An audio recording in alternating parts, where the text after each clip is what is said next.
Nous vivons des temps inversés, des temps où le mensonge se croit encore puissant et paré de gloire. Son trône, cependant, se lézarde.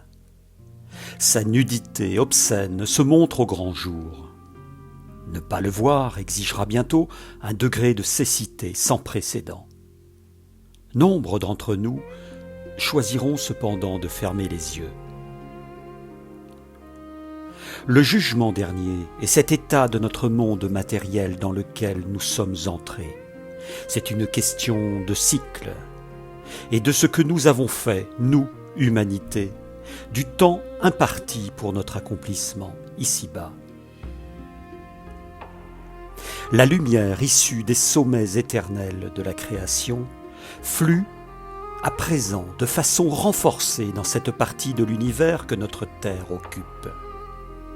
Ainsi, le jugement n'est-il d'une manière totalement spontanée que l'action naturelle déclenchée par la pression de la lumière, laquelle élève ce qui est en affinité avec elle et contraint ce qui est plus dense, plus sombre, à suivre le chemin inévitable de la décomposition et du recyclage. Rien en cela n'est injuste ou arbitraire. Abdrushine nous rappela dans le message du Graal combien notre aspiration à nous élever, à purifier le foyer de nos pensées, est vitale et urgente. Car si notre âme s'est intégralement liée à la matière ainsi qu'au seul mécanisme de l'intellect, elle est, de facto, promise à la destruction, ne pouvant soutenir les effets de la lumière, ni renoncer aux intrications qui font de la densité sa seule demeure. Notre conscience individuée, par suite de son périple dans la création, ou bien s'élève à présent au gré de ses ultimes purifications, ou bien s'engage dans le processus de séparation qui peu à peu l'effacera du grand livre de la vie.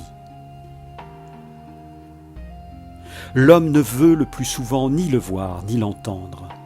Il confie ses atermoiements aux vertus édulcorées et consolatrices du New Age, persuadé que là, dans ces espaces d'acceptation complaisante de ses propres ombres, réside le chemin. Et je le dis aussi pour moi-même, afin de m'en remettre chaque jour, avec joie et gratitude, à la force divine qui nous porte et nous maintient dans l'existence. J'ai emprunté, dans cette vie comme en d'autres, des chemins d'errance que le libre arbitre permet de choisir et d'expérimenter. Cependant, combien il est parfois difficile de se désempêtrer des filets de l'ombre. Il est alors nécessaire de regarder en face ces ombres, de les voir et non plus d'en être seulement le jouet.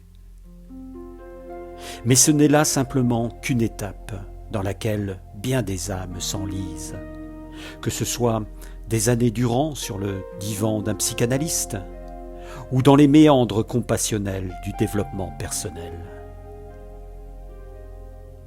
Le grand saut dans la lumière, la foi absolue en Dieu, sans béquille, sans les échafaudages matériels et intellectuels que des siècles d'humanité terrestre ont érigés. Nous avons fait comme si ce bas monde était la source de notre vie, comme si notre intuition, aujourd'hui bien chétive, n'était qu'une pourvoyeuse d'illusions, tout juste bonne à produire contes et légendes. Ô combien nous avons tout inversé, emprisonnés que nous sommes désormais dans une matrice artificielle qui s'en va à sa perte. La voie juste est pourtant là, sous le fatras de nos arrogances égotiques. Elle a toujours été là, mais nous nous en sommes coupés nous-mêmes. Le monde extérieur est notre miroir. Les aberrations de plus en plus visibles de celui-ci ne sont là que pour nous sortir de l'état groggy où l'atrophie de nos facultés intuitives nous a plongés. Nous pouvons à tout instant en prendre conscience et, emplis d'un élan salvateur, nous adresser sans intermédiaire à notre Père céleste. Père, fais qu'en ta main aimante ma vie tout entière repose. Montre-moi la voie juste. Je dépose aux marches de ton royaume le sincère vouloir d'élever chacune de mes pensées et d'accueillir ta parole vivante, afin que règne, ici comme au ciel, ta lumière.